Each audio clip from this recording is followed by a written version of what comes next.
فهو المهتد ومن يضلل فلن تجد له وليا مرشدا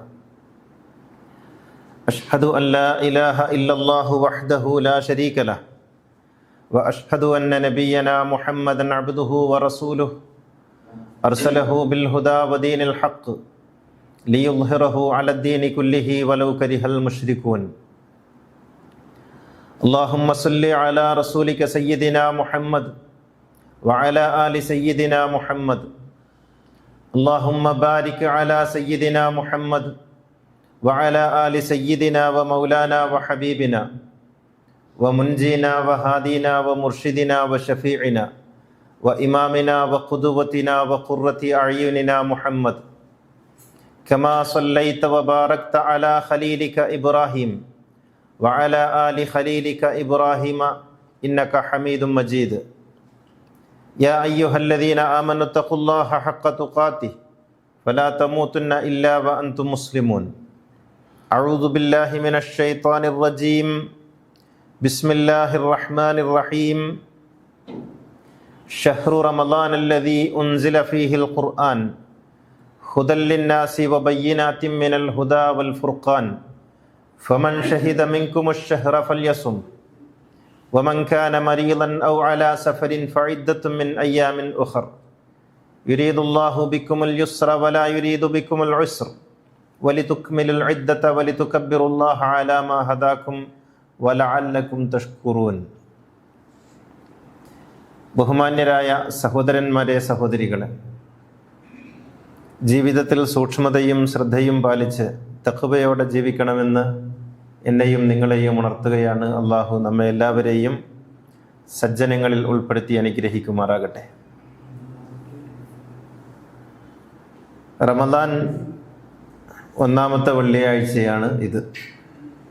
ഇന്ന് റമദാൻ 3 ആണ്. ബുധനാഴ്ചയാണ് റമദാൻ ആരംഭിച്ചത്.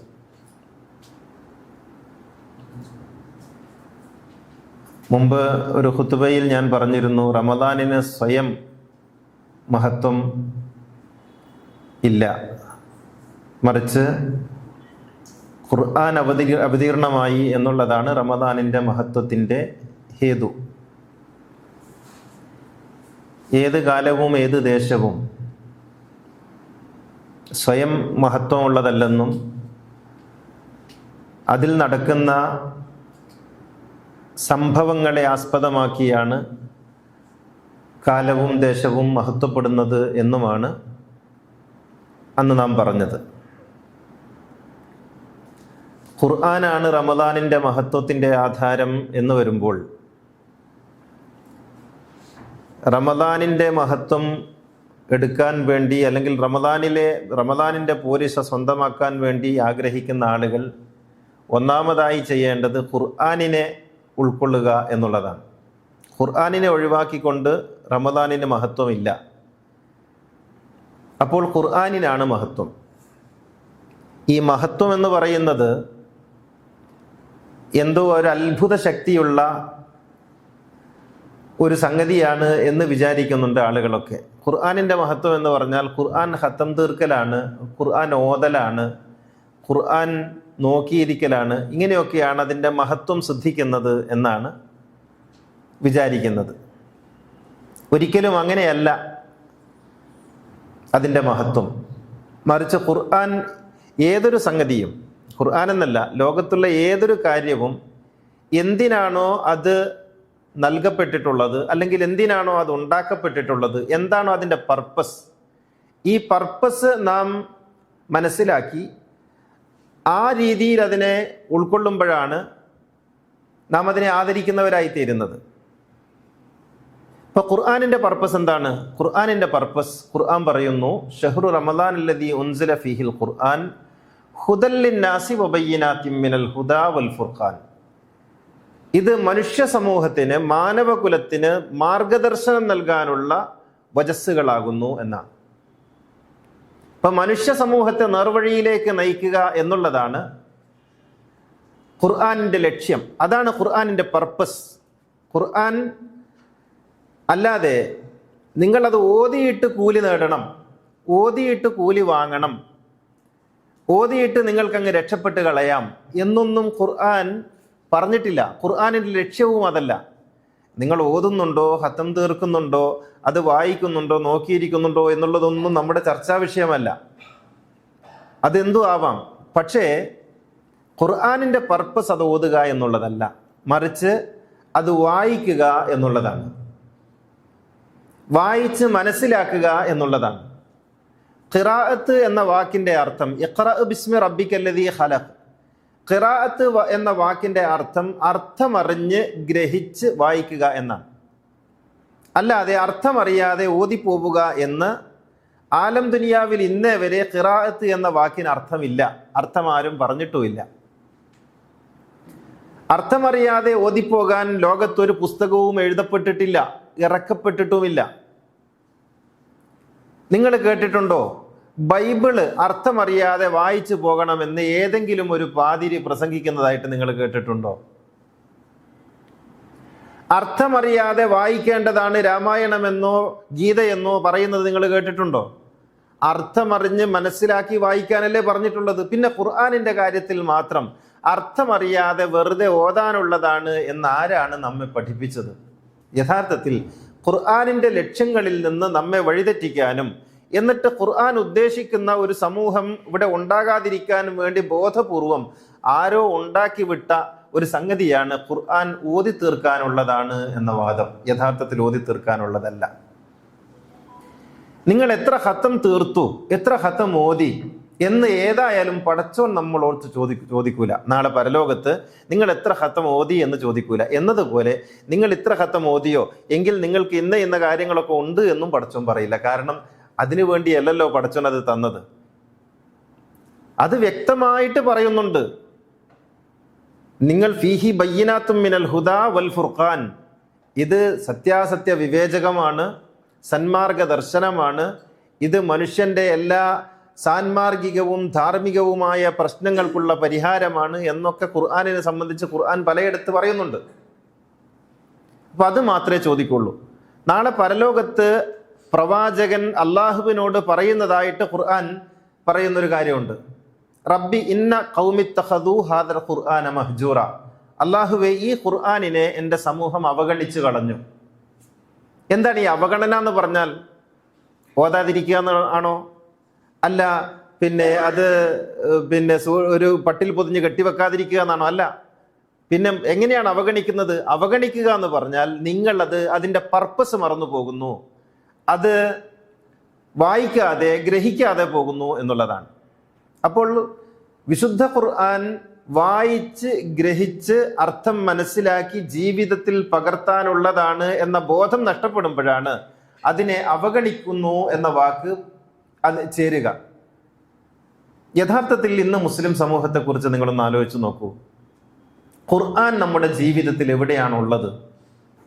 ഗൃഹപ്രവേശനത്തിന് കയറുന്ന ഉമ്മയുടെ കയ്യിൽ അല്ലെങ്കിൽ ഗൃഹനാഥൻ്റെ കയ്യിൽ പിടിക്കുന്ന ഒരു പുസ്തകമാണ് ഖുർആൻ. മരിച്ച് ജീവൻ പോയതിന് ശേഷം മയ്യത്ത് കിടക്കുമ്പോൾ ആ മയ്യത്തിൻ്റെ മുന്നിൽ വെച്ച് ഓതാനുള്ളതാണ് ഖുർആൻ. അല്ലെങ്കിൽ ചില മന്ത്രങ്ങൾക്കോ തന്ത്രങ്ങൾക്കോ വേണ്ടി ഉപയോഗിക്കാനുള്ളതാണ് ഖുർആൻ. അല്ലെങ്കിൽ പിഞ്ഞാണം എഴുതാൻ വേണ്ടിയുള്ള വചനങ്ങളാണ് ഖുർആൻ. ഉറുക്കുമേലസും എഴുതാനുള്ളതാണ് ഖുർആൻ എന്നതിനപ്പുറത്ത്, അല്ലെങ്കിൽ പിന്നെ റമദാനിൽ ഖത്തം തീർക്കാനുള്ളത് അർത്ഥമറിയാതെ മൂക്കുകൊണ്ട് മൂളിയും ഓതിയും പൂർത്തീകരിക്കാനുള്ളതാണ് ഖുർആൻ എന്നുള്ളതിനപ്പുറത്ത് എവിടെയാണ് ഖുർആനിനെ നമ്മുടെ ജീവിതവുമായി ബന്ധപ്പെടുത്തി നാം മനസ്സിലാക്കിയിട്ടുള്ളത്? മദ്രസകളിൽ നോക്കൂ, 1-ാം തരം മുതൽ നാം പഠിക്കുന്നു. എന്താണ് പഠിക്കുന്നത്? അഖ്ലാഖ് പഠിക്കുന്നു, ദീനിയാത്ത് പഠിക്കുന്നു, അമലിയാത്ത് പഠിക്കുന്നു, താരീഖ് പഠിക്കുന്നു, തജ്വീദ് പഠിക്കുന്നു, അഖീദ പഠിക്കുന്നു. ഖുർആൻ പഠിക്കുന്നില്ല. നിങ്ങൾ 6-ാം തരം ഖുർആൻ ഓതാൻ പഠിക്കുന്നുണ്ട്, ഖുർആനിൻ്റെ അർത്ഥം പഠിക്കുന്നില്ല. അങ്ങനെ മുകളിലേക്ക് എത്തിയാൽ ഖുർആൻ എന്ന പേരിൽ തഫ്സീർ പഠിക്കും. അപ്പോഴും ഖുർആൻ അല്ല പഠിക്കുന്നത്. അതും ഒരു തബറുക്കിന്, ബർക്കത്തിന് വേണ്ടി മാത്രമാണ്. ഇത് മദ്രസയുടെ കാര്യം.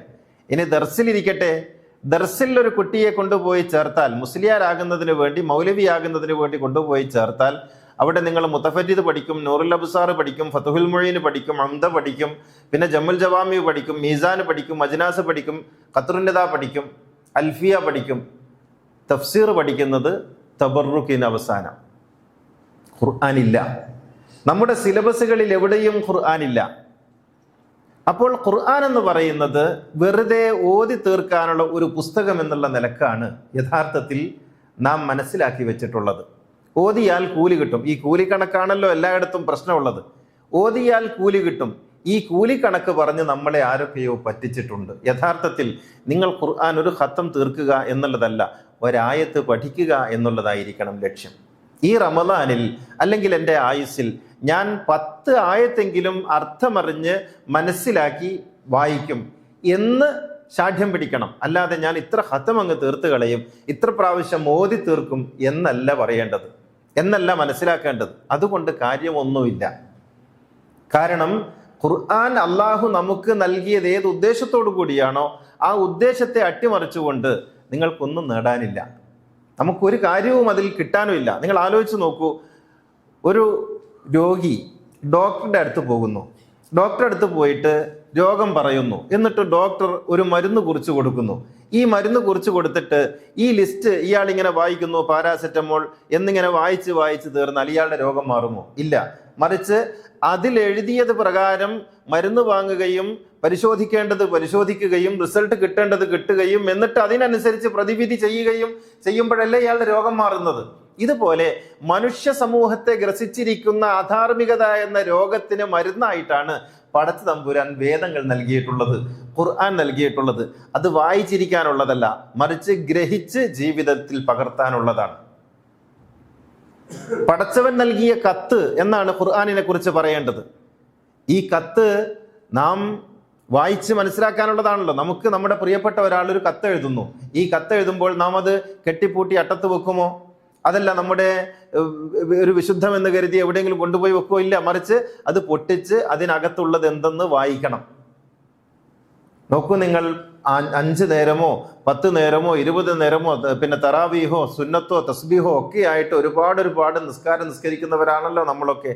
ഈ നിസ്കാരങ്ങളിലൊക്കെ നമ്മൾ ഖുർആൻ വായിക്കുന്നുണ്ടല്ലോ, പിന്നെ ഫാത്തിഹ ഓതുന്നുണ്ട്, സൂറത്തുകൾ ഓതുന്നുണ്ട്. പക്ഷേ എന്താണ് ഇതിൽ പറയുന്നതെന്ന് നമ്മൾ അറിയുന്നുണ്ടോ?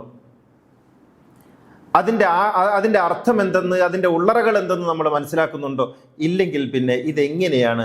നമ്മൾ പലപ്പോഴും പറയാറുണ്ട്, ഞാൻ നിസ്കരിച്ചിട്ട് എനിക്ക് പ്രത്യേകിച്ച് ഒന്നും തോന്നുന്നില്ല, എനിക്ക് അതിൻ്റെ അനുഭൂതി ഒന്നും കിട്ടുന്നില്ല, ഞാൻ അതിൽ ലയിച്ച് നിസ്കരിക്കാൻ എനിക്ക് സാധിക്കുന്നില്ല. എന്തുകൊണ്ടാണെന്ന് ചോദിച്ചാൽ എന്താണ് ചൊല്ലുന്നത്, എന്താണ് പറയുന്നത് എന്നതിനെ സംബന്ധിച്ചൊരു ഗ്രാഹ്യത നമുക്കില്ല. നമ്മൾ ട്വിങ്കിൾ ട്വിങ്കിൾ ലിറ്റിൽ സ്റ്റാർ എന്ന് കുട്ടികൾ പാട്ട് പാടുന്നത് പോലെ നമ്മളും അങ്ങ് പാടിപ്പോകുന്നു എന്നുള്ളതിനപ്പുറത്ത് എന്താണ് പറയുന്നത്, അതിൻ്റെ ഉള്ളറകൾ എന്താണ് എന്ന് മനസ്സിലാക്കി പറയുമ്പോഴല്ലേ അതുമായി നമുക്കൊരു ബന്ധം ഉണ്ടാവുള്ളൂ, അപ്പോഴല്ലേ അത് ആസ്വാദ്യകരമാവുകയുള്ളൂ. പക്ഷേ നമ്മളത് ചെയ്യുന്നില്ല, അതിനുവേണ്ടി നമ്മളൊട്ട് ശ്രമിക്കുന്നുമില്ല. നാം കൂലിക്കണക്കിൽപ്പെട്ട് മയങ്ങിപ്പോയിരിക്കുന്നു എന്നുള്ളതാണ്. അതോടൊപ്പം മനസ്സിലാക്കേണ്ടുന്ന ഒരു വസ്തുത, വിശുദ്ധ ഖുർആൻ എന്ന് പറയുന്നത് ഒറ്റപ്പെട്ട ഒരു വേദമല്ല, മറിച്ച് വേദങ്ങളുടെ തുടർച്ചയാണ്. ധാരാളം വേദങ്ങൾ ഉണ്ടായിട്ടുണ്ട്. ഇപ്പം നമുക്കറിയാവുന്ന സെമിറ്റിക് വേദങ്ങൾ തന്നെ തൗറാത്തും ഇഞ്ചീലും സബൂറും ഒക്കെ ഉണ്ട്. നോൺ സെമിറ്റിക് ആയിട്ടുള്ള വേദങ്ങളുണ്ട്. ഭാരതത്തിലെ 4 വേദങ്ങളുണ്ട്. ഋഗ്, യജുർ, അഥർവം, സാമം തുടങ്ങിയ വേദങ്ങൾ, കൺഫ്യൂഷസിന്റെ വചനങ്ങൾ, തിരുക്കുറളുണ്ട്, അതുപോലെ ബുദ്ധാഗമങ്ങളുണ്ട്. ഈ വേദങ്ങളൊക്കെയും ഖുർആനിന്റെ പൂർവ്വവേദങ്ങളാണ്, ഖുർആനിന് മുമ്പ് അവതരിച്ചതാണ്. അതൊക്കെയും ദൈവവചനങ്ങളാണ്. അതിലൊക്കെയും സത്യം തന്നെയാണുള്ളത്. അതൊക്കെ മനുഷ്യർക്ക് മാർഗദർശനമായിട്ട് ഇറങ്ങിയതാണ്. ആ വേദങ്ങളുടെ തുടർച്ച മാത്രമാണ് ഖുർആൻ. അല്ലാതെ ഖുർആൻ ഒറ്റപ്പെട്ട ഒരു വേദമല്ല, അതിന്റെ തുടർച്ചയാണ്. മുസദ്ദിഖൻ ലിമാ ബൈന യദൈഹി, ഖുർആൻ പറയുന്നു, പൂർവ്വവേദങ്ങളെയൊക്കെ സത്യപ്പെടുത്തിക്കൊണ്ടാണ് ഇത് അവതരിച്ചിട്ടുള്ളത്. ഒരു വേദത്തെയും ദുർബലപ്പെടുത്തുകയോ കാലഹരണമാക്കുകയോ ഖുർആനിന്റെ പണിയല്ല. പണ്ടുള്ള എല്ലാ വേദങ്ങളെയും ദുർബലപ്പെടുത്തിക്കൊണ്ടാണ് ഇത് അവതരിച്ചത് എന്ന് ഖുർആൻ ഒരിടത്തും അവകാശവാദം ഉന്നയിച്ചിട്ടില്ല. എല്ലാ വേദങ്ങളെയും സ്ഥിരീകരിക്കുകയാണ് ചെയ്യുന്നത്. തൗറാത്ത് സത്യമാണ്, ഇഞ്ചീല് സത്യമാണ്, ഭാരതീയ വേദങ്ങൾ സത്യമാണ്, കൺഫ്യൂഷസിന്റെ വചനങ്ങൾ സത്യമാണ്, തിരുക്കുറൾ സത്യമാണ് എന്നിങ്ങനെ പൂർവ്വവേദങ്ങളെ ആകമാനം സത്യപ്പെടുത്തിയും സ്ഥിരീകരിച്ചും കൊണ്ടാണ് ഖുർആൻ അവതരിച്ചിട്ടുള്ളത്. അതെല്ലാം മനുഷ്യന് മാർഗദർശനം നൽകുന്നതും വെളിച്ചവുമാണെന്ന് ഖുർആൻ ആവർത്തിച്ച് പറയുന്നുണ്ട്. അതനുസരിച്ച് ജീവിക്കുന്നവരൊക്കെയും സത്യമാർഗത്തിലാണ് ജീവിക്കുന്നത് എന്ന് ഖുർആൻ ഉദ്ഘോഷിച്ചു കൊണ്ടിരിക്കുന്നുണ്ട്. അതിനാൽ ഖുർആൻ അവതരിച്ചതോടുകൂടി മറ്റെല്ലാ വേദങ്ങളും ദുർബലപ്പെട്ടു എന്ന് നമ്മെ പഠിപ്പിക്കുന്നത് ഖുർആനിക വിരുദ്ധമായ വിശ്വാസമാണ്. എല്ലാ വേദങ്ങളും നിലനിൽക്കുക എന്നുള്ളതാണ് ഖുർആനിൻ്റെ താല്പര്യം. ഇവിടെ തൗറാത്ത് അനുസരിച്ച് ജീവിക്കുന്നവരുണ്ടാകണം, ഇഞ്ചീൽ അനുസരിച്ച് ജീവിക്കുന്നവരുണ്ടാകണം, മറ്റ് വേദങ്ങളനുസരിച്ച് ജീവിക്കുന്നവരുണ്ടാകണം, ഖുർആൻ അനുസരിച്ച് ജീവിക്കുന്നവരുണ്ടാകണം. അപ്പൊ ചോദിക്കും, നമുക്കെന്നാ ഖുർആൻ വിട്ടിട്ട് മറ്റ് വേദങ്ങൾ അംഗീകരിച്ചാൽ പോരെ? ഇത് താർക്കികമായൊരു ചോദ്യമാണ്. എല്ലാ പിതാക്കളും ആദരണീയരാണ് എന്ന് പറയുമ്പോൾ എന്നാ പിന്നെ എനിക്ക് എൻ്റെ ഉപ്പ എന്തിനാ മറ്റേ ഉപ്പാനെ ഉപ്പാന്ന് വിളിച്ചാൽ പോരെ എന്ന് ചോദിക്കുന്നത് പോലുള്ള അർത്ഥശൂന്യമായൊരു ചോദ്യം മാത്രമാണത്. ഖുർആനാണ് മറ്റ് വേദങ്ങളൊക്കെ ശരിയാണെന്ന് പറയാൻ എന്നെ പ്രാപ്തമാക്കുന്നത്. മറ്റ് പ്രവാചകന്മാരൊക്കെയും ശരിയാണ് എന്ന് പറയാൻ, വിശ്വസിക്കാൻ നമ്മെ പ്രാപ്തപ്പെടുത്തുന്നത് ഖുർആനാണ്. അതുകൊണ്ട് ഖുർആനാണ് ശരി, ഇഞ്ചീലാണ് ശരി, സബൂറാണ് ശരി. ഓരോ വേദവും ആ വേദമനുസരിച്ച് വിശ്വസിക്കുന്ന ആളുകൾ ആ വേദമനുസരിച്ച് ജീവിക്കട്ടെ. ഫൽയഹ്കും അഹ്ലുൽ ഇഞ്ചീലി ബിമാ അൻസലല്ലാഹു ഫീഹി. ഇഞ്ചീലിന്റെ ആളുകൾ ഇഞ്ചീൽ അനുസരിച്ചാണ് ജീവിക്കേണ്ടത് എന്ന് ഖുർആൻ പറയുന്നു. വകൈഫ യുഹക്കിമൂനക വഇൻദഹുമുത് തൗറാത്ത്. തൗറാത്തും കയ്യിലേന്തി നിന്റെ അരികിലേക്ക് അവർ എന്തിനാണ് വരുന്നത് എന്ന് ഖുർആൻ ചോദിക്കുന്നുണ്ട്. അപ്പോൾ ഓരോരുത്തരും അവരവരുടെ വേദങ്ങൾ അനുസരിച്ചാണ് ജീവിക്കേണ്ടത് എന്ന് പറയാനാണ് മുഹമ്മദ് നബി വന്നിട്ടുള്ളത്. അതാണ് ഖുർആനിന്റെ താല്പര്യം. റമദാനിന്റെ സന്ദേശവും അതാണ്. നിങ്ങളെല്ലാവരും മതം മാറി നിങ്ങളുടെ വേദങ്ങളൊക്കെ വലിച്ചെറിഞ്ഞ് നിങ്ങൾ ഈ വേദത്തിലേക്ക് വരൂ എന്നല്ല, മറിച്ച് നിങ്ങൾ നിങ്ങളുടെ വേദത്തിൽ അടിയുറച്ചു നിൽക്കൂ എന്നാണ് ഖുർആൻ നിരന്തരമായി നൽകിക്കൊണ്ടിരിക്കുന്ന സന്ദേശം. നിങ്ങളുടെ എല്ലാ ധാരകളെയും മുറിച്ചു മാറ്റി നിങ്ങൾ ഈ ഒരു വിശ്വാസധാരയിലേക്ക് വരണമെന്നല്ല, നിങ്ങൾ ദൈവവിശ്വാസികളായിക്കൊണ്ട് നിങ്ങളുടെ ശരീഅത്തും നിങ്ങളുടെ വേദങ്ങളും അനുസരിച്ച് ജീവിക്കണമെന്ന് അവരെ സ്ഥൈര്യപ്പെടുത്തുകയും സ്ഥിരപ്പെടുത്തുകയും ചെയ്യുകയാണ് ഖുർആനിന്റെ ശൈലി എന്ന് പറയുന്നത്. പിന്നെ മറ്റൊന്ന്, ഖുർആൻ അറബി ഭാഷയിലാണ് അവതരിച്ചത് എന്നുള്ളതാണ്. ഭാരതീയ വേദങ്ങൾ സംസ്കൃത ഭാഷയിലാണ് അവതരിച്ചത്. ബുദ്ധാഗമങ്ങൾ പാലിയിലാണ്, തിരുക്കുറൾ തമിഴിലാണ്, കൺഫ്യൂഷ്യസിന്റെ വചനങ്ങൾ ചൈനീസിലാണ്, അരമായിക്കിലും സുറിയാനിയിലുമാണ് തൗറാത്തും ഇഞ്ചീലും അവതരിച്ചിട്ടുള്ളത്. അതുപോലെ അറബിയിൽ അവതരിച്ച വേദം ഖുർആനാണ്. ഓരോ ഭാഷയിലും ഒരു പ്രാവശ്യം മാത്രമേ വേദം അവതരിച്ചിട്ടുള്ളൂ. ഒരു വേദം മാത്രമേ ഒരു ഭാഷയിലുള്ളൂ. അറബി ഭാഷയ്ക്ക് മറ്റ് വേദഭാഷകളിൽ നിന്ന് വ്യത്യസ്തമായി ഒരു മഹത്വം ഇല്ല. അറബി ഭാഷ താഴെയുമല്ല മേലെയുമല്ല. അറബി ഭാഷ സംസ്കൃതം പോലെയാണ്, അറബി ഭാഷ തമിഴ് പോലെയാണ്, അറബി ഭാഷ ചൈനീസ് പോലെയും പാലി പോലെയുമാണ്. എല്ലാ വേദഭാഷകൾക്കും ഒരേ മൂല്യമാണുള്ളത്. അല്ലാതെ ഈ ഭാഷയ്ക്ക് മാത്രം ഇത് സ്വർഗത്തിലെ ഭാഷയാണ്, ഇത് ഖബറിലെ ഭാഷയാണ്, ഇത് അവിടുത്തെ ഭാഷയാണ് എന്നൊന്നും പറയുന്നതിൽ യാതൊരു അർത്ഥവും ഇല്ല. ഇതൊക്കെ ഭാഷാ ഭ്രാന്ത് ഉണ്ടാക്കുന്ന ചില വർത്തമാനങ്ങൾ മാത്രമാണ്. എല്ലാ ഭാഷയും മഹത്വമുള്ളതാണ്. മലയാളിക്ക് മലയാളമാണ് മഹത്വം എന്ന് പറയുന്നത്. നമുക്ക് നമ്മുടെ മാതാവിനെ ഉമ്മാന്ന് വിളിക്കുന്നതിനേക്കാൾ, അമ്മേന്ന് വിളിക്കുന്നതിനേക്കാൾ, അമ്മാന്ന് വിളിക്കുന്നതിനേക്കാൾ വലിയ ഒരു വൈകാരികത മറ്റേത് ഭാഷയിൽ വിളിച്ചാലും ഉണ്ടാവില്ല. എൻ്റെ മനസ്സ് സങ്കടപ്പെടുന്നു എന്ന് പറയുന്നതിനേക്കാൾ നന്നായി നമുക്ക് മറ്റൊരു ഭാഷയിലും നമ്മുടെ സങ്കടത്തെ ആവിഷ്കരിക്കാൻ കഴിയില്ല. മലയാളിക്ക് മലയാളമാണ് നല്ലത്, അറബിക്ക് അറബി നല്ലതാണ്, അതുപോലെ തമിഴന് തമിഴ് നല്ലതാണ് എന്നല്ലാതെ ഒരു ഭാഷ മറ്റൊരു ഭാഷയേക്കാൾ മഹത്വമുള്ളതാണ് എന്ന് പറയുന്നതിന് വേദത്തിൽ യാതൊരു അടിസ്ഥാനവും ഇല്ല. എന്തുകൊണ്ടാണ് അറബി ഭാഷയിൽ അവതരിച്ചത് എന്ന് ഖുർആൻ പറയുന്നുണ്ട്. അറബി ഭാഷയിൽ അവതരിച്ചതിന്റെ കാരണം പറയുന്നത്, ഇത് നിങ്ങൾക്ക് മനസ്സിലാക്കാൻ വേണ്ടി, അറബികൾക്ക് മനസ്സിലാക്കാൻ വേണ്ടി, ഇന്നാ അൻസൽനാഹു ഖുർആനൻ അറബിയൻ ലഅല്ലക്കും തഅഖിലൂൻ. സൂറ യൂസുഫിൽ പറയുന്നു, ഇത് അറബി ഭാഷയിൽ അവതരിച്ചത് കേൾക്കുന്നവർ അറബികളായതുകൊണ്ട് നിങ്ങൾക്ക് മനസ്സിലാക്കാൻ അറബി ഭാഷയിൽ വേണമല്ലോ എന്ന് കരുതിയിട്ടാണ്. മുഹമ്മദ് നബി കേരളത്തിലാണ് ജനിച്ചതെങ്കിൽ ഖുർആൻ മലയാളത്തിലാകുമായിരുന്നു, യൂറോപ്പിലാണെങ്കിൽ ഇംഗ്ലീഷിലാകുമായിരുന്നു. അറബി ഭാഷ എന്തോ മറ്റ് ഭാഷകളെക്കാൾ മഹത്വമുള്ളത് കൊണ്ടല്ല ഞാൻ പറയുന്നത്. എല്ലാ ഭാഷയ്ക്കും അതിൻ്റെതായ സാധ്യതകളും അതിൻ്റെതായ പരിമിതികളുമുണ്ട്. അറബി ഭാഷയ്ക്ക് ധാരാളം പരിമിതികളുണ്ട്, മറ്റു ഭാഷകൾക്കുള്ളതുപോലെ. അതുപോലെ സാധ്യതകളുമുണ്ട്. അപ്പോൾ ഭാഷാപരമായിട്ട് എന്തോ ഒന്ന്, അതുകൊണ്ട് ചില ആളുകൾക്കൊക്കെ ഒരു ധാരണ ഉണ്ട്, എനിക്ക് അറബി അറിയില്ലല്ലോ, അതുകൊണ്ട് ഞാൻ ആകപ്പാടെ നഷ്ടപ്പെട്ടു പോയി എന്ന് വിചാരിക്കേണ്ട. അറബി ഭാഷ പഠിക്കണം. ആര് പഠിക്കണം? അതിൽ റിസർച്ച് ചെയ്യാൻ ആഗ്രഹിക്കുന്നവർ പഠിക്കണം. ഖുർആനിൽ നിങ്ങൾ റിസർച്ച് ചെയ്യാൻ ആഗ്രഹിക്കുന്നോ? ഖുർആനിന്റെ വ്യാഖ്യാനം എഴുതാൻ ആഗ്രഹിക്കുന്നോ? ഖുർആനിൽ കൂടുതൽ ആഴങ്ങളിലേക്ക് പോകാൻ ആഗ്രഹിക്കുന്നോ? എങ്കിൽ ഖുർആനിന്റെ മൂലഭാഷ എന്നുള്ള നിലക്ക് അറബി നിങ്ങൾ പഠിക്കണം. അല്ലാതെ നിങ്ങൾക്ക് സാധാരണ നിലയിൽ ജീവിക്കാൻ നിങ്ങൾ അറബി പഠിക്കേണ്ട യാതൊരു ആവശ്യമില്ല. നല്ല പരിഭാഷ വാങ്ങി വായിച്ചാൽ മതി.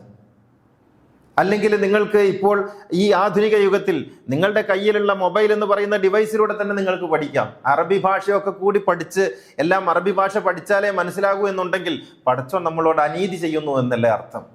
ഒരിക്കലുമല്ല. ഏത് ഭാഷയിലും വേദം വായിക്കാം. ബൈബിള് മലയാളി വായിക്കേണ്ടത് മലയാളം ബൈബിളാണ്, മലയാളി വായിക്കേണ്ടത് മലയാളം ഋഗ്വേദമാണ്, മലയാളി വായിക്കേണ്ടത് മലയാളം ഖുർആനാണ്. അതിന് നിങ്ങൾ കഷ്ടപ്പെട്ട് അറബി ഭാഷ പഠിച്ച് ഉച്ചാരണ ശുദ്ധി വരുത്തി എന്നിട്ട് ആകപ്പാട് വസ്വാസാക്കി അത് ഹായാണോ ഹ ആണോ ഐനാണോ ഗൈനാണോ എന്നൊക്കെ ചോദിച്ച് ആകപ്പാട് ബുദ്ധിമുട്ടേണ്ട യാതൊരു കാര്യമില്ല. ഇതൊക്കെ നമ്മളെ ബുദ്ധിമുട്ടിക്കലാണ്. അങ്ങനെ അറബികൾക്ക് മാത്രമായിട്ടുള്ളതല്ലല്ലോ, ലോകത്തിന് മുഴുവനുമാണ് എല്ലാ വേദങ്ങളും ഉള്ളത്. അതുകൊണ്ട് നിങ്ങൾ മലയാളത്തിലാണ് വായിക്കേണ്ടത്, മലയാളികൾ മലയാളത്തിലാണ് വായിക്കേണ്ടത്. എന്നിട്ടാണ് ഖുർആനിൻ്റെ ആസ്വാദനം ഉൾക്കൊള്ളേണ്ടത്. മലയാളത്തിൽ വായിക്കുമ്പോൾ പോലെ ഇപ്പോൾ ആലം ദയാലുവായി കാരുണ്യ ദാക്ഷിണ്യശാലിയായി എന്ന് പറയുമ്പോൾ ഉണ്ടാകുന്ന ഒരു ഉൾപ്പുളകം അൽഹംദുലില്ലാഹി റബ്ബിൽ ആലമീൻ എന്ന് പറയുമ്പോൾ ഉണ്ടാവില്ല. കാരണം നമുക്ക് നമ്മുടെ മാതൃഭാഷയിലാണ് അല്ലാഹുവേ അങ്ങയെ മാത്രമാണല്ലോ ഞങ്ങൾ ആരാധിക്കുന്നത്, അങ്ങയോട് മാത്രമാണല്ലോ ഞങ്ങൾ സഹായം അർത്ഥിക്കുന്നത്, മാനവകുലത്തിൻ്റെ പ്രതിനിധിയായി ഞാൻ അങ്ങയോട് ഇത് വാഴ്ത്തി പറയുന്നു എന്ന് പറയുന്നതിനേക്കാൾ ഒരു പുളകം അതിൻ്റെ അറബി മൂലം പറയുമ്പോഴുണ്ടാവില്ല. മലയാളത്തിൽ വായിക്കണം, നമ്മുടെ അമ്മിഞ്ഞപ്പാലിൻ്റെ ഭാഷയിൽ, നമ്മുടെ ആത്മാവിൻ്റെ ഭാഷയിൽ ആണ് നമ്മുടെ വേദം വായിക്കേണ്ടത്. അല്ലാതെ ഇത് ലോകത്തിന് മൊത്തം ഒരു യൂണിഫോമിറ്റി, ഒരു യൂണിഫോമിറ്റി, ഒരു ഭാഷ ആക്കാൻ ഉദ്ദേശിച്ചിട്ടില്ല. ആരും ഉദ്ദേശിച്ചിട്ടില്ല, പൂർവ്വഗാമികളൊന്നും ഉദ്ദേശിച്ചിട്ടില്ല. ഇപ്പോൾ ഉമറുൽ ഫാറൂഖിൻ്റെ കാലത്ത് ഇസ്ലാമിക രാജ്യം വിസ്തൃതമായി എന്ന് നമുക്കറിയാമല്ലോ. അങ്ങനെ വിസ്തൃതമായപ്പോൾ പേർഷ്യയിലേക്ക് ഉമർ പോയി. പേർഷ്യയിൽ ഒരിക്കലും അറബി ഭാഷ ഉണ്ടാക്കാൻ വേണ്ടി ഉമർ ആഗ്രഹിച്ചിട്ടില്ല. അവിടെ പേർഷ്യൻ ഭാഷയായിരുന്നു ഉമർ ഉണ്ടാക്കിയത്. ആ ഭാഷയിലാണ് അവരുമായിട്ട് സംവദിച്ചത്. ഓരോ നാട്ടിനും ഓരോ നാട്ടുകാർക്കും ആ നാട്ടിൻ്റെ സംസ്കാരമുണ്ട്, ഭാഷയുണ്ട്, രീതിശാസ്ത്രങ്ങളുണ്ട്, ആചാര സമ്പ്രദായങ്ങളുണ്ട്. അതൊക്കെ മാനിച്ചുകൊണ്ടാണ് ഖുർആൻ മുന്നോട്ട് പോകുന്നത്. അപ്പോൾ ഖുർആൻ എന്ന് പറയുന്നത് അറബി ഭാഷയിലുള്ള ഒരു ഗ്രന്ഥമല്ല, മറിച്ച് മനുഷ്യരാശിക്ക് ആകമാനം വെളിച്ചം നൽകുന്ന അതത് ഭാഷയിൽ വായിക്കേണ്ടുന്ന വേദമാണ് എന്നാണ് നാം മനസ്സിലാക്കേണ്ടത്. ഭാഷയിലേക്ക് പോവുകയല്ല, വേദത്തിലേക്ക് പോകണം. നിങ്ങൾ അറബി പഠിച്ചത് കൊണ്ട് ഒരിക്കലും ഖുർആൻ മനസ്സിലാകണമെന്നില്ല. അറബികൾക്ക് ഖുർആൻ അറിയോ? നമ്മൾ വിചാരിക്കും അറബി ഭാഷ പഠിച്ചാൽ ഖുർആൻ മനസ്സിലാകും. അറബികൾക്ക് ഖുർആൻ അറിയോ? അറിയില്ല. ഖുർആൻ പഠിക്കണം, മനസ്സിലാക്കണമെന്ന ഉദ്ദേശത്തോടു കൂടി അതിനെ സമീപിക്കുന്നത് അറബിയാണെങ്കിലും മലയാളിയാണെങ്കിലും കന്നഡിയനാണെങ്കിലും അവർക്ക് മനസ്സിലാവും. അങ്ങനെ ഒരു ആഗ്രഹമില്ലേ? അറബിക്കും മനസ്സിലാവില്ല ഭാഷ. ഇപ്പം മലയാളിക്ക് ആശാന്റെ കവിതകൾ എല്ലാവർക്കും മനസ്സിലാവുമോ? അത് പഠിക്കണമെന്ന് ആഗ്രഹിക്കുന്നവർക്കല്ലാതെ മനസ്സിലാവില്ല. എന്നതുപോലെ ഏറ്റവും ഉത്കൃഷ്ടമായൊരു സാഹിത്യ സൃഷ്ടിയാണ് ഖുർആൻ എന്നുള്ളത് കൊണ്ട് അത് പഠിക്കാൻ ആഗ്രഹിക്കുന്ന അറബികൾക്കേ മനസ്സിലാവുള്ളൂ. അറബി ഭാഷ പഠിച്ചത് കൊണ്ട് മാത്രം ഖുർആൻ മനസ്സിലാകണമെന്ന് യാതൊരു നിർബന്ധമില്ല. അതുകൊണ്ട് അതിനു വേണ്ടി നിങ്ങൾ മെനക്കെടരുത്. മറിച്ച് ഖുർആൻ മനസ്സിലാകാൻ വേണ്ടി അവനവൻ്റെ ഭാഷയിൽ കിട്ടുന്ന ഏറ്റവും നല്ല ഖുർആനിക മൂല്യങ്ങളോട് അടുത്ത് നിൽക്കുന്ന പരിഭാഷകൾ ഏതുണ്ട് എന്ന് അന്വേഷിച്ച് വായിച്ച് മനസ്സിലാക്കുക. അവിടെയും നമ്മുടെ ചിന്തകളാണ് പ്രവർത്തിക്കേണ്ടത്, നമ്മുടെ ബുദ്ധിയും യുക്തിയുമാണ് പ്രവർത്തിക്കേണ്ടത്. ഖുർആൻ ചോദിക്കുന്നുണ്ട്, അഫലാ യതദബ്ബറൂനൽ ഖുർആന അം അലാ ഖുലൂബിൻ അഖ്ഫാലുഹാ. എന്താണ് നിങ്ങളുടെ ബുദ്ധിക്ക് പറ്റിപ്പോയത്? എന്തേ നിങ്ങൾ ഖുർആനിൽ ആലോചിക്കുന്നില്ല? എന്തുകൊണ്ടാണ് ഖുർആനിൽ നിങ്ങൾ ഉറ്റാലോചിക്കാത്തത്, അഗാധമായി ചിന്തിക്കാത്തത് എന്താണെന്ന് ഖുർആൻ ചോദിക്കുന്നു. അമ്മാല ഖുലൂബിൻ അഖ്ഫാലുഹ, നിങ്ങളുടെ ബുദ്ധിക്ക് ആരാണ് താഴിട്ട് പൂട്ടിക്കളഞ്ഞത്? എന്ത് പറ്റിപ്പോയി നിങ്ങൾക്ക് എന്ന് ഖുർആൻ ചോദിക്കുന്നുണ്ട്. ആരെങ്കിലും എന്തെങ്കിലും പറയുമ്പോഴേക്ക് മുഖമടച്ച് വീഴുന്നവനല്ല, മറിച്ച് നമ്മുടെ ബുദ്ധിയും നമ്മുടെ യുക്തിയും മനനശേഷിയും ഉപയോഗിച്ച് ആഴത്തിൽ ആലോചിച്ച് ഉൾക്കൊള്ളാനാണ് ഖുർആൻ പറയുന്നത്. ഖുർആനിലാണ് പറയുന്നത്. അതുകൊണ്ട് നിങ്ങൾ ആ കേൾക്കുമ്പോഴേക്കും വീഴണമെന്നല്ല, മറിച്ച് അത് വായിച്ച് ഗ്രഹിച്ച് അതിൻ്റെ ഉള്ളിലേക്ക് ഇറങ്ങിച്ചെന്നിട്ടാണ് ഉൾക്കൊള്ളേണ്ടത്. അതിനാണ് അള്ളാഹു നമുക്ക് ബുദ്ധിയും ശേഷിയും നൽകിയിട്ടുള്ളത്, മനനശേഷി നൽകിയിട്ടുള്ളത്. ധ്യാനാത്മകമായിട്ട് ഖുർആൻ വായിക്കണം. ഇതിനെയൊക്കെ പുറമെ എനിക്ക് പറയാനുള്ളത്, ഈ ഖുർആനല്ല, മറിച്ച് അകത്തൊരു ഖുർആനുണ്ട്, അത് കാണാതെ പോകരുത്. ഈ നമ്മുടെ കൈകളിലുള്ള 30 ജുസുള്ള 6236 വചനങ്ങളുള്ള 114 അധ്യായങ്ങളുള്ള ആ 600 ചില്ലാനം പേജുകളുള്ള ഖുർആൻ ഉണ്ടല്ലോ, ആ ഖുർആൻ അല്ലാതെ വേറൊരു ഖുർആനുണ്ട്. അത് നമ്മുടെ അകത്തുള്ള ഖുർആനാണ്, ആത്മവേദമാണ്. നമ്മുടെ അകത്തൊരു ഖുർആനുണ്ട്. മൂന്ന് തരം ഖുർആനുണ്ട്. അതിലൊന്നാണ് ഈ പുസ്തകം. വേറെ 2 ഖുർആനുണ്ട്, അതുകൂടി വായിക്കണം. അതും കൂടിയാണ് റമദാനിൻ്റെ സന്ദേശം. അതിലൊന്ന് നമ്മുടെ ഉള്ളിലുള്ള ഖുർആനാണ്, ഞാനെന്ന ഖുർആനാണ്. അകത്തിരിക്കുന്ന ഖുർആൻ വായിക്കണം. എന്നെ വായിക്കാതെ ഈ പുസ്തകം വായിച്ചിട്ട് കാര്യമൊന്നുമില്ല. മൻ അറഫ നഫ്സഹു ഫഖദ് അറഫ റബ്ബഹു വഫീ അൻഫുസികും അഫലാ തുബ്സിറൂൻ. നിങ്ങളുടെ ഉള്ളിൽ തന്നെയുണ്ട്, നിങ്ങൾ കാണുന്നില്ലേ? ഖുർആൻ ചോദിക്കുന്നുണ്ട്. റസൂലും മിൻ അൻഫുസികും എന്ന് ഖുർആൻ പറയുന്നുണ്ട്. നിങ്ങളുടെ ഉള്ളിലൊരു ദൈവദൂതനുണ്ട്, നിങ്ങളുടെ ഉള്ളിലൊരു ദൈവദൂതനുണ്ട്. ഉള്ളിലുള്ള റസൂലിനെ അറിയാതെ, ഉള്ളിലുള്ള ഖുർആനിനെ അറിയാതെ ഈ ഖുർആൻ നമുക്ക് മനസ്സിലാവൂല. അതുകൊണ്ട് ആത്മത്തെ വായിക്കണം, അകത്തേക്ക് നോക്കണം, ഉള്ളിലേക്ക് ഇറങ്ങിച്ചെല്ലണം, എന്നിട്ട് ഖുർആൻ കയ്യിലെടുക്കണം. രണ്ടാമത്തെ ഖുർആൻ പ്രപഞ്ചമാകുന്ന ഖുർആനാണ്. ഈ പ്രപഞ്ചത്തിലേക്ക് അഫലാ യൻദുറൂന ഇലൽ ഇബിലി കൈഫ ഖുലിഖത്, നമ്മളെപ്പോ എല്ലാ വെള്ളിയാഴ്ചയും കേൾക്കാറില്ലേ ഇങ്ങനെ ജുമഅയിൽ ഓതുന്നത്? അഫലാ യൻദുറൂന ഇലൽ ഇബിലി കൈഫ ഖുലിഖത്. ഒട്ടകത്തിലേക്ക് നോക്കുന്നില്ലേ? ആകാശത്തിലേക്ക് നോക്കുന്നില്ലേ? ഭൂമിയിലേക്ക് നോക്കുന്നില്ലേ? പർവ്വതങ്ങളിലേക്ക് നോക്കുന്നില്ലേ? അതിലൊക്കെ ഖുർആനുണ്ട്. ഈ ലോകത്ത് വിരിഞ്ഞു നിൽക്കുന്നത് ഞാനാണ്. ആനയായി, പുലിയായി, പൂച്ചയായി, കഴുതയായി, കൊതുകായി, ഈച്ചയായി, മരമായി, പർവ്വതമായി വിരിഞ്ഞു നിൽക്കുന്നതെല്ലാം എൻ്റെ ഭാവഭേദങ്ങളാണ്. എനിക്ക് അതിലൂടെ കാണണം. ആനയെ കാണുമ്പോൾ ആ ആന ഞാനാണല്ലോ എന്നറിയണം. ആനയുടെ പ്രത്യേകത എന്താണ്? ആനയുടെ പ്രത്യേകത ഖുർആൻ ആന എന്ന് പറയുന്ന അധ്യായം തന്നെ അവതരിപ്പിച്ചിട്ടുണ്ട്. ആനയുടെ പ്രത്യേകത എന്താണ്? ജീവിതത്തിൽ ഒരിക്കൽ പോലും ശുദ്ധജലം കുടിക്കാത്ത ഒരു ജീവിയാണ് ആന. ജീവിതത്തിൽ ഒരിക്കൽ പോലും ശുദ്ധജലം കുടിച്ചിട്ടില്ല. പിന്നെയോ അത് മൂക്കിലൂടെ വെള്ളം വലിച്ചെടുത്ത് മൂക്കിലെ സ്രവം അതിൽ കലർന്നിട്ടാണ് അത് വെള്ളം കുടിക്കുന്നത്. ഇതുപോലെയാണ് നിങ്ങളും എന്നാണ് ഖുർആൻ ആനയെ ഉദാഹരിച്ചുകൊണ്ട് നമ്മളോട് സൂചിപ്പിക്കുന്നത്. നിങ്ങളുടെ ഉള്ളിലുള്ള അറിവുകളെല്ലാം കലർത്തിയാണ് ഗുരു പറയുന്നതും നിങ്ങൾ കേൾക്കുന്നത്. ഖുർആൻ നിങ്ങൾ വായിക്കുമ്പോൾ നിങ്ങളുടെ അറിവിലാണ് അത് കേൾക്കുന്നത്. നിങ്ങളുടെ അറിവാകുന്ന സ്രവത്തെ ചേർത്ത് ശുദ്ധവെള്ളത്തിൽ ചേർത്തിട്ടാണ് നിങ്ങൾ കുടിക്കുന്നത്. ആന കുടിക്കുന്നത് പോലെ. ആനക്ക് ശുദ്ധവെള്ളം കുടിക്കാൻ കഴിയില്ല. ഇതുപോലെ നിങ്ങൾക്ക് ശുദ്ധമായ അറിവ് തേടുന്നതിന് നിങ്ങളുടെ ഈ സ്രവം തടസ്സമാണ്. മതം നൽകിയിട്ടുള്ള, അതുപോലെ നിങ്ങളുടെ ചുറ്റുപാട് നൽകിയിട്ടുള്ള, നിങ്ങളുടെ അധ്യാപകർ നൽകിയിട്ടുള്ള, നിങ്ങൾ വായിച്ച പുസ്തകങ്ങൾ നൽകിയിട്ടുള്ള നിങ്ങളുടെ അറിവുകളുണ്ടല്ലോ, ധാരണകളുണ്ടല്ലോ, ഈ ധാരണകളെ കൂട്ടിക്കലർത്തിയാണ് നിങ്ങൾ വേദം നൽകുന്ന അറിവ് പോലും സ്വീകരിക്കുന്നത്. അതുപോലെ നിങ്ങൾ ആനയെ പോലെയാകുന്നു എന്നാണ് ഖുർആൻ പറയുന്നത്. ആനയെ പോലെയാകാതെ ആന ശുദ്ധമായത് കുടിക്കും. എപ്പോഴാണെന്നറിയോ? അമ്മയുടെ മുലഞ്ഞെട്ടിൽ നിന്ന് പാല് കുടിക്കുന്ന ആനക്കുഞ്ഞ് ശുദ്ധമായത് കുടിക്കുന്നു. അത് വളർന്ന് വെള്ളം കുടിക്കാനാകുമ്പോൾ അത് സ്രവം കലർത്തി കുടിക്കുന്നു. ഇങ്ങനെ ഈ കാണുന്ന കഴുകനും കാക്കയും കുരുവിയും പക്ഷികളെല്ലാം നമ്മുടെ തന്നെ വ്യത്യസ്തങ്ങളായ ഭാവഭേദങ്ങളാണ്. ആകാശത്ത് പറക്കുമ്പോഴും ശവം നോക്കുന്ന കഴുകനെ പോലെയാണ് നമ്മൾ. എപ്പോഴും മാലിന്യങ്ങൾ മാത്രം നോക്കുന്ന കാക്കയെ പോലെയാണ് നമ്മൾ. ഉള്ളിലുണ്ട് ഈ പ്രകൃതിയാകുന്ന ഖുർആൻ വായിക്കാതെ ഈ പുസ്തകം എങ്ങനെ നമുക്ക് മനസ്സിലാക്കാൻ കഴിയും? ആ പ്രകൃതിയുടെ ആകത്തുകയാണ് ഈ ഖുർആൻ. അപ്പോൾ പ്രകൃതിയാകുന്ന ഖുർആൻ വായിക്കണം, ഞാനാകുന്ന ഖുർആൻ വായിക്കണം, അതോടൊപ്പം ഈ വേദവും വായിക്കണം. അപ്പോഴാണ് നമുക്ക് അള്ളാഹുവിൻ്റെ വചനങ്ങൾ മനസ്സിലാകുന്നത്. അള്ളാഹുവിൻ്റെ വചനങ്ങളാണ് പ്രകൃതിയായി വിലസുന്നത്. നമ്മൾ വായിക്കുന്ന ഈ 30 ജുസു ഖുർആൻ ഉണ്ടല്ലോ, അതിൻ്റെ വ്യാഖ്യാനമാണ് ഈ കാണുന്നതെല്ലാം. അതിലേക്ക് കണ്ണു തുറന്ന് നോക്കി അത് മനസ്സിലാക്കി ഉള്ളിലേക്കെടുത്ത് ഇതിലേക്ക് നാം കണ്ണു വായിക്കുമ്പോൾ നമുക്ക് എന്തെന്നില്ലാത്ത ആത്മജ്ഞാനം ഉണ്ടായിത്തീരും. അള്ളാഹു അനുഗ്രഹിക്കുമാറാകട്ടെ.